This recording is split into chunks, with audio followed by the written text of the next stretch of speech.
আসসালামু আলাইকুম, সবাই কেমন আছেন? আশা করি সবাই খুব ভালো আছেন। আজকে রান্না করব এই বিশাল বড় একটা বাইম মাছ, তাই একটু শেয়ার করলাম। এটাকে মনে হয় তারা বাইম বলে।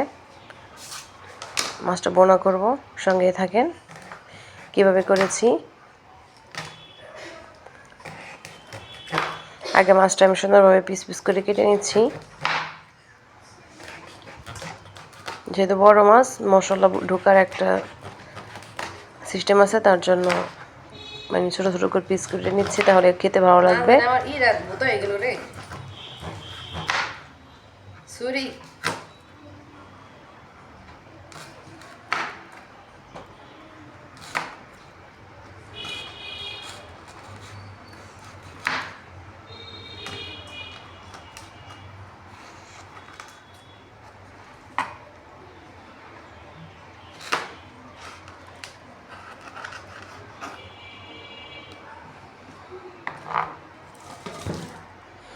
এবার মাছটা আমি একটু লবণ দিয়ে ভিজিয়ে রাখবো।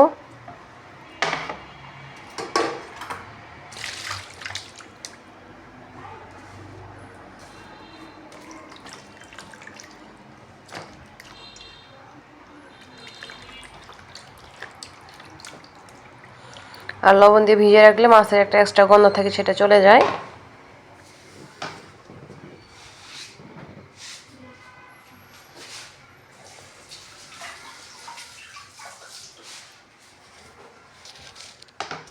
এবার পেঁয়াজ কাঁচামরিচটা কেটে নিব।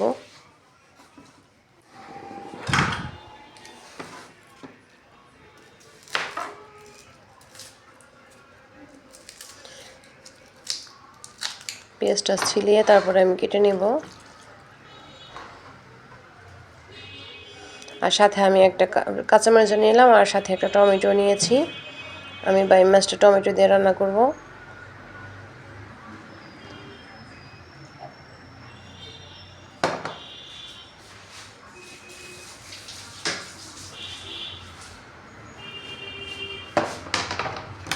চপিং বোর্ডটা আমি একটু ধুয়ে নিলাম, যেহেতু ডাইরেক্ট ওইখান থেকেই রান্নাটা করে ফেলবো, পেঁয়াজটা আর ধুবো না।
আমার সব কোটাকাটি শেষ। এবার একটা প্যান বসিয়ে দিলাম, তেলটাও দিয়ে নিয়েছি। তেলটা গরম হওয়ার পর আমি পেঁয়াজটা দিয়ে নিব। পেঁয়াজ কাঁচামরিচ,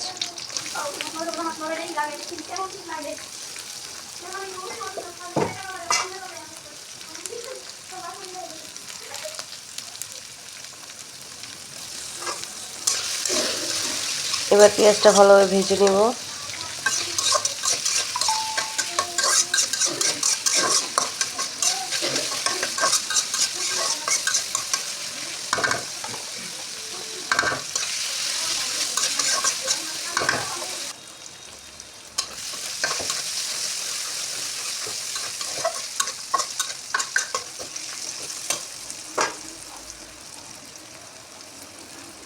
এখন আমি 1 চামচ শুকনো দিয়ে নিলাম। যেহেতু বড় বাইম মাছ এখানে একটু ঝালটা দিতে হবে। 1/2 চামচ ধনিয়া, 1/2 চামচ হলুদ, সবসময় হলুদটা একটু কম দেওয়ার চেষ্টা করবেন, আর 1/2 চামচ একটু জিরা গুঁড়ো দিয়ে নিলাম, তাহলে খেতে ভালো লাগবে। মশলাটা কষিয়ে নিব। আর এই মশলা কষানোর মধ্যেই এই এতটুকু ঝোল অবস্থায় মাছটা দিয়ে নেব, যেন মশলা এবং মাছ সব একসাথে কষে যায়।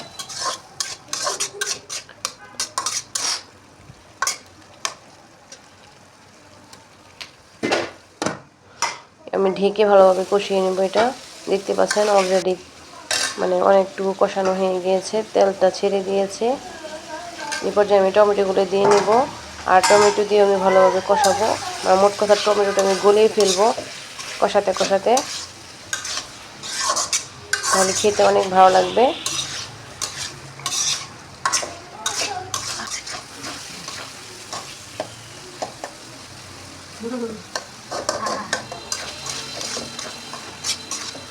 টমেটোটা এভাবে গলিয়ে দেওয়ার চেষ্টা করবেন, তাহলে ভালো লাগবে খেতে। টমেটোর একটা টক বের হবে আর রান্নাটা দুর্দান্ত স্বাদ হবে।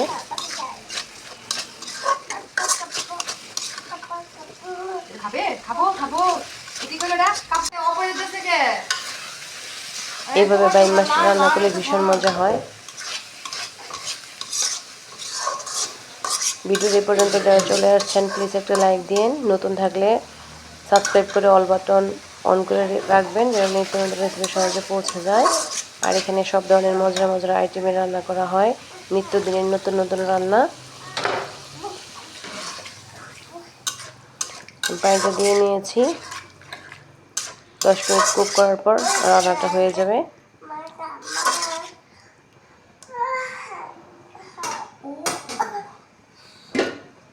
আমি ঢেকে রেখে দিব 10 মিনিট। তারপরে দেখেন আমার রান্নার ফাইনাল লুক।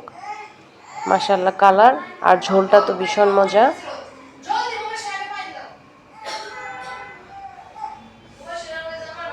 আজ এই পর্যন্ত। সবাই ভালো থাকবেন, সবার সুস্বাস্থ্য কামনা করে এখানে বিদায় নিয়ে নিচ্ছি। সবাই ভালো থাকবেন। আসসালামু আলাইকুম ওয়া রাহমাতুল্লাহি ওয়া বারাকাতুহু। আল্লাহ হাফেজ। Take care everybody.